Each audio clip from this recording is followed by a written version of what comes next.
नमस्कार दोस्तों, मैं जितेंद्र करता हूं आपका बहुत बहुत स्वागत डीसी मोबाइल सॉल्यूशन में। तो आज लेसन नंबर 2 है ईएमएमसी का और मैं इसमें आपको बताऊंगा कि इंटरनल पार्टीशंस क्या होते हैं और इसमें हमें किस तरीके से वर्क करना होता है।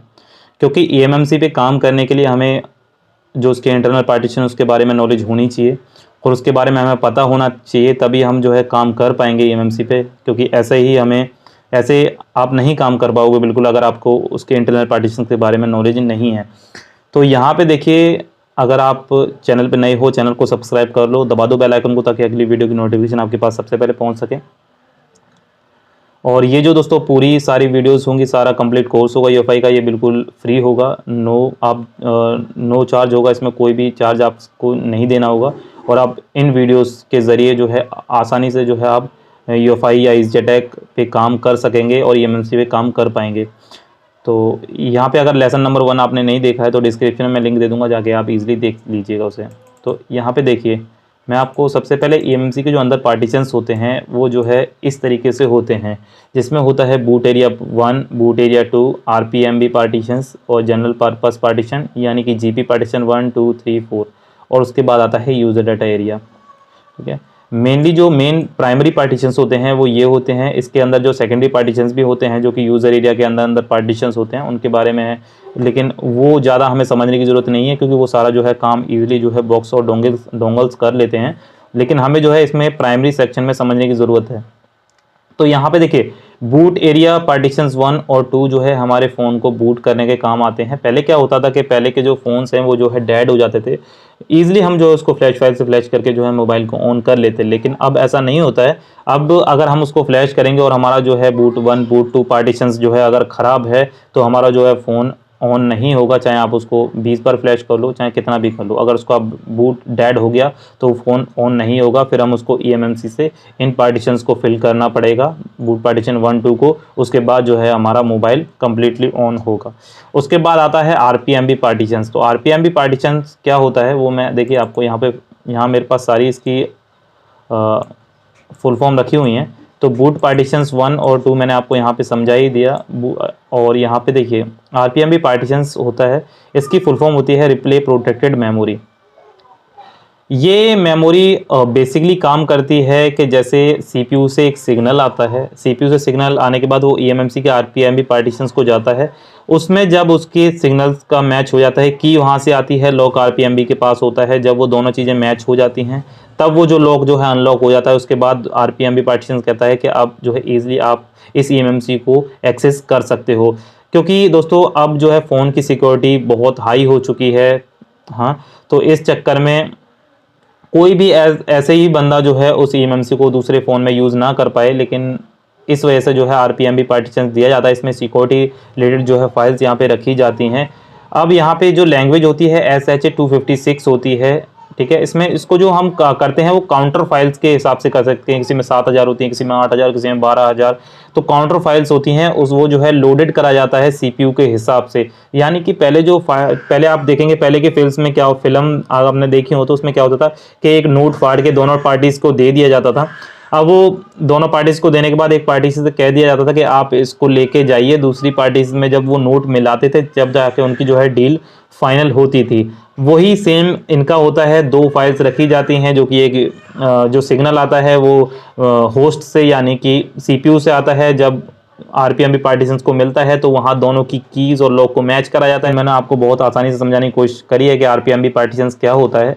अब उसके बाद आता है जीपी पार्टीशन 1 2 3 4। जीपी पार्टीशन जो काम करता है, उनको हिसाब रखना होता है इस ईएमएमसी के बारे में कि इस ईएमएमसी में कितनी बार चीज़ें राइट हुई हैं, कितनी बार चीज़ें रीड हुई हैं, इसमें कोई वायरस तो नहीं आ गया, वायरस के कारण इसके जो है एसएलसी एमएलसी पे जो है ज़्यादा चीज़ें राइट तो नहीं हो गई हैं, उससे जो है हमारी ईएमएमसी की हेल्थ कैसी है, वो सारी चीज़ें जो हिसाब रखना होता है वो जीपी पार्टीशंस 1 2 3 4 इनको जो है वहाँ पे रखना होता है। और यही पार्टीशंस हमको बताते हैं कि ईएमएमसी की हेल्थ कैसी है, चाहे वो ईज़जेड हो चाहे वो यूएफआई हो। उसके बाद आता है यूज़र डाटा एरिया।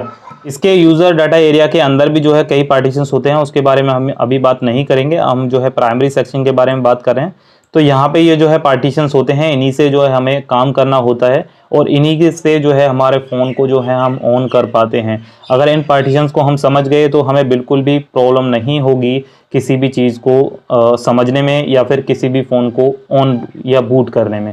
ठीक है, तो मैं आपको एक बार रिवीजन के लिए एक बार और समझाने की कोशिश करूंगा। देखिए, बूट एरिया पार्टीशन 1 और 2 होते हैं जो कि हमारे फ़ोन को बूट करते हैं। ठीक है, और आरपीएम भी पार्टीशन होता है हमारे सिक्योरिटी में और सिक्योरिटी फाइल्स में जो है रखी जाती हैं, जिससे कि ईएमएमसी का कनेक्शन और सीपीयू का कनेक्शन बनाने में आरपीएम भी पार्टीशंस का हाथ होता है और वही कनेक्शन बनाता है ईएमएमसी और सीपीयू के बीच में। इसको पैच करना भी होता है। पैच करने की वीडियोस जो है आगे जो है अगले लेसन में आएगी, इसको किस तरीके से पैच करा जाता है। और भी अभी इस वीडियो में आपको बहुत कुछ सीखने को मिलेगा। तो जीपी पार्टीशन 1 2 3 4 होते हैं जो कि हमारी एमएमसी को मैनेज करते हैं और वो बताते हैं कि इस पर कौन सी चीज़ें राइट हुई हैं, कितनी रीड हुई हैं, इसके ये अभी कितना लाइफ टाइम यूज़ है, इसका वो सारा जो हिसाब रखना होता है वो जीपी पार्टीशंस को रखना होता है। यूजर डाटा एरिया में हमारी फ्लैश फाइल होती है, एंड्रॉयड सिस्टम होता है, सारी जो हमारा बाकी यूज़र एरिया होता है वो जो है हमारा यूज़र डाटा एरिया में रखा जाता है। अब यूएफआई पे चलते हैं और इसको समझने की कोशिश करते हैं किस किस तरीके से जो है हमें इस पर काम करना होता है। तो जो देखिए, मैंने जो है यहाँ पे यूएफआई ओपन किया। यूएफआई ओपन करने के बाद मैं यहाँ पे आइडेंटिफाई इसको करता हूँ। दोस्तों, आप बिल्कुल आसानी से समझ पाएंगे, लेकिन आपको ये चैनल सब्सक्राइब करना पड़ेगा, उसके बाद बेल आइकन को दबाना पड़ेगा ताकि अगली वीडियो की नोटिफिकेशन आपके पास सबसे पहले पहुंच सके। अगर आपको यूएफआई वगैरह परचेज करना हो, डिस्क्रिप्शन में मेरा व्हाट्सअप नंबर है, ईजिली जाके जो है आप यूएफआई या फिर कोई भी mobile repairing tools, hardware related कोई टूल्स आप परचेज़ करना चाहो तो ईजिली जो है आके परचेज़ कर सकते हो। तो यहाँ पे देखिए, मैंने आपको सबसे पहले बताया था, मैं इस फोटो को एक बार दोबारा से खोलूँ ताकि आपको समझाने में मुझे आसानी हो।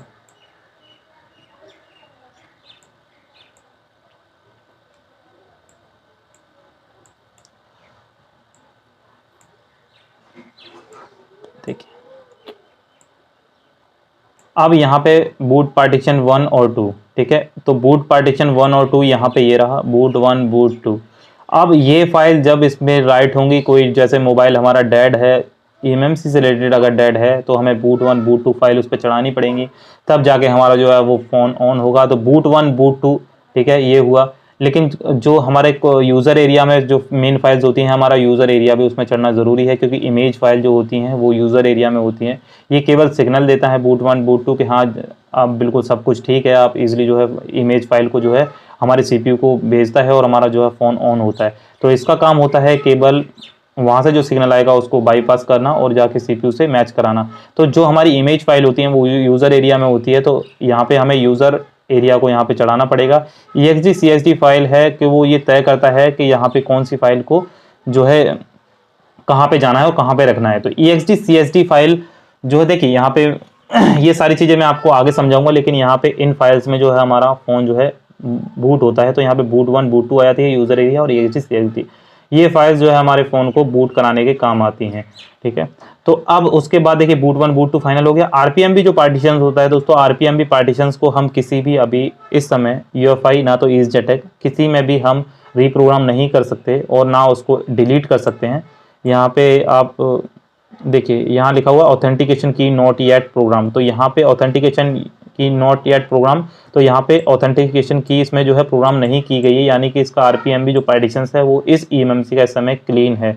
और ईएमएमसी जो पार्टीशन जिसका क्लीन नहीं होता है, मैं आपको साइड में इमेज दिखा दूंगा, तो ईएमएमसी जिसका क्लीन नहीं होता है वो इस तरीके का हमें दिखता है।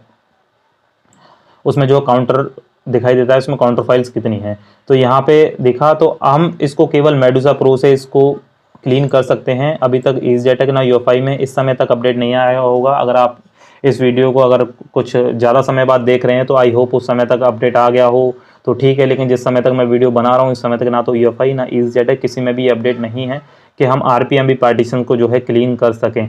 मेडुसा प्रो में क्लीन हो जाता है, लेकिन मेडुसा प्रो की जो कीमत है दोस्तों वो तकरीबन 40-42 हज़ार रुपये करीब में रहती है, तो हर जो कारीगर है उसको नहीं ले पाता है।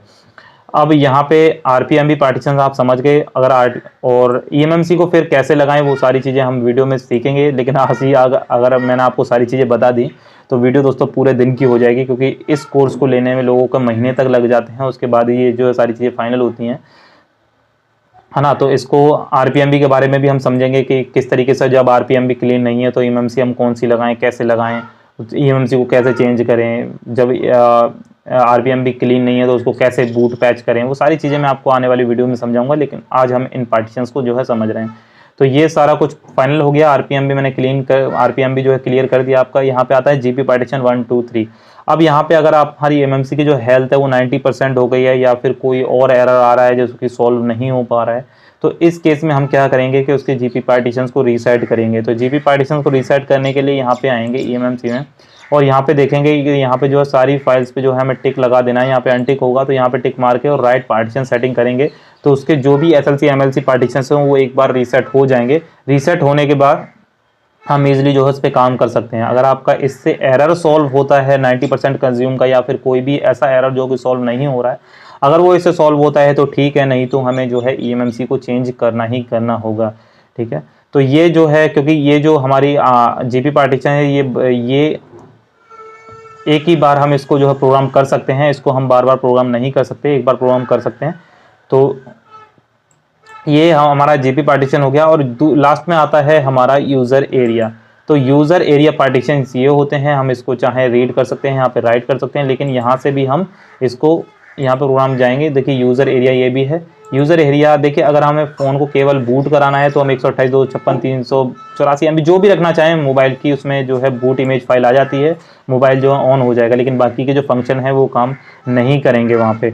इसलिए हमें जो है ये पूरा हमें इसको या तो फ्लैश करना पड़ेगा यूज़र एरिया भरने के लिए, यूज़र डाटा एरिया भरने के लिए, या फिर हमें उसमें कंप्लीट जो है डंप उसकी जो है कंप्लीट डंप हो उसकी फ़ोन की, वो राइट करनी पड़ेगी। तो इन पार्टीशंस का काम आपको पता लग गया होगा, इन पार्टीशंस पे किस तरीके से हमें वर्क करना होता है, ये पार्टीशंस क्या होते हैं। तो आई होप आप जो है फ़ोन को जो है ऑन कर पाएंगे। आगे भी हमें बहुत कुछ जो है सीखना है।